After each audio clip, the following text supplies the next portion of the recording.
আচ্ছা আকাশ, এই মাসের শেষে নতুন আবাসনে যে বুকিং ফর্মটা আমরা তুলে ফেলতে পারি না? ডাউন পেমেন্টের টাকাটা না হয় আমি আমার কিছু জমানো টাকা আর স্যালারির টাকা মিলিয়ে আমি দিয়ে দিতে পারবো। আবার শুরু করলে তুমি? প্রতিদিন অফিস থেকে ক্লান্ত হয়ে ফিরে এই এক কথা আর ভালো লাগছে না, অনন্য লাগছে না। এই ভাড়া বাড়িতে তো আমরা দিব্যি আছি। ভাড়া বাড়ি আর নিজের বাড়ির মধ্যে অনেক তফাৎ আছে আকাশ। আমি শুধুমাত্র একটু শান্তিতে বাঁচতে চাই। শান্তিতে বাঁচতে চাই মানে? এখানে কি অসুবিধায় আছো তুমি? কি অভাব রেখেছি তোমার? খাচ্ছো, দাচ্ছ, ঘুরে বেড়াচ্ছ, আর কি চাই? আর ওই ফ্ল্যাটের যা ইএমআই, একটা মধ্যবিত্ত মানুষের মেরুদণ্ড ভেঙে যাবে। এই ফালতু বায়না করা বন্ধ করো। এটা ফালতু বায়না নয় আকাশ, এটা আমার অস্তিত্বর লড়াই। তুমি বুঝবে না। একটা ফ্ল্যাটের জন্য এতটা ইমোশনাল হওয়ার কি আছে অনন্যা? ইমোশনাল হচ্ছি না আকাশ। তোমাদের ছেলেদের ডিকশনারিতে বাস্তুহারা শব্দটার মানে আলাদা। তোমরা যেখানে জন্ম নাও সেটা তোমাদের বাড়ি, তোমরা যেখানে বিয়ে করে নিয়ে আসো একটা মেয়েকে সেটাও তোমাদের বাড়ি। তাহলে আমাদের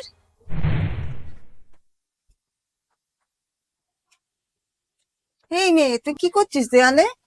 আরে মা, কালকে মেলা থেকেই ফটোটা কিনে নিয়ে এসেছি, সেটাই আমি লাগাচ্ছিলাম। কেন, আমার ঘরে কি আমি আমার পছন্দ মতো জিনিসও লাগাতে পারবো না? এটা কি তোর ঘর নাকি রে পাগলি? এটা তো তোর দাদার ঘর হবে। মেয়েরা তো শ্বশুর বাড়িতে গিয়ে নিজের ঘর সাজায়, ওইটাই তোর আসল ঘর, যেখানে তুই বিয়ে করে যাবি। এখানে 2 দিনের অতিথি তুই।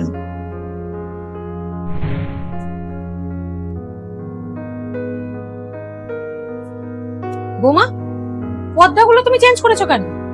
তোমাকে না বলেছি আমাকে না জিজ্ঞেস করে ঘরের কোনো জিনিস অদল বদল করবে না? মনে রাখবে 30 বছর ধরে আমি আমার সংসারটাকে আমি এরকম ভাবেই গুছিয়েছি। না মা, আমি ভাবলাম নতুন পর্দাগুলো লাগালে ঘরটা একটু বেশি উজ্জ্বল লাগবে। আর তাছাড়া পর্দাগুলো অনেকদিন ধরে রাখা ছিল এখানে। দরকার নেই, আমার সংসার যেরকম আছে সেরকমই থাকবে। তুমি যখন নিজের বাড়ি করবে তখন তুমি তোমার মতো করে সাজিয়ে নিও। আর মনে রেখো, আমার সংসার আমার নিয়মেই চলবে।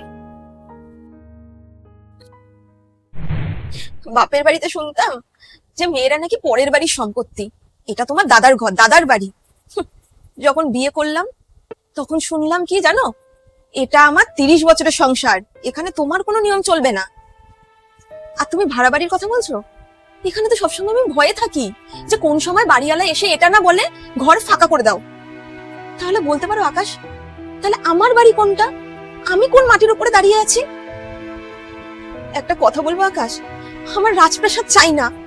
আমার এরকম 4টে দেওয়াল চাই যেখানে আমি আমার মন মতন একটা পেরেক ঢুকতে পারবো, একটা ছোট্ট টবে গাছ লাগাতে পারবো, যেখানে কেউ কিচ্ছু এসে বলবে না দেওয়াল নষ্ট হয়ে যাচ্ছে, জায়গা নোংরা হয়ে যাচ্ছে, কিচ্ছু না।